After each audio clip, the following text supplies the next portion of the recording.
Ai I cili ban niyet që të therr kurban nga dita e parë e muajit Dhul-Hijja deri në therrjen e kurbanit, është mirë që mos t'i shkurton, mos t'i heq qimet e tij dhe thojt e tij. A është obligim? Nuk është obligim. Nëse e vepron, a ka haram, a ka gjuna? Nuk ka gjuna para Allahut Azza wa Jall, mirë po nuk është e pëlqyer. Megjithse për këtë dietarët kanë diskutuar, sipas mëdhëbit Hanefi nuk prish punë asgjë.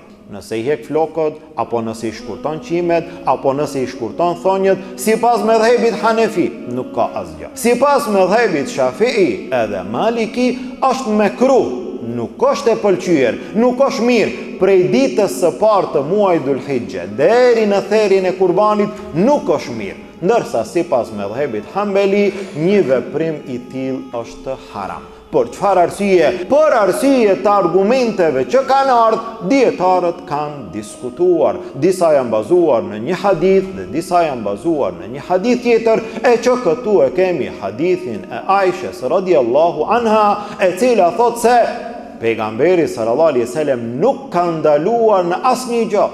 Dhe hadithi Ummu Selemes radhiyallahu anha, ku pejgamberi sallallahu alaihi wasallam thot kur të hin këto ditë mos I shkurtoni qimet dhe mos I shkurtoni thonjt e juaj. Por atë bëhet fjalë për atë I cili do të therr kurban dhe jo për secilin. Atëherë në rast të këtyre haditheve dietarët kanë diskutuar. Mendojmë që më afër është që një gjë e tillë është mekruh, është e papëlqyer. Nëse e vepron është këtë në rregull. Nëse e vepron, nuk ki gjunah para Allahut Azza wa Jall. Mos të flasim për kurbanin, kurbani është në rregull. I shkurtove flokët, nuk I shkurtove flokët, kurbani është në rregull.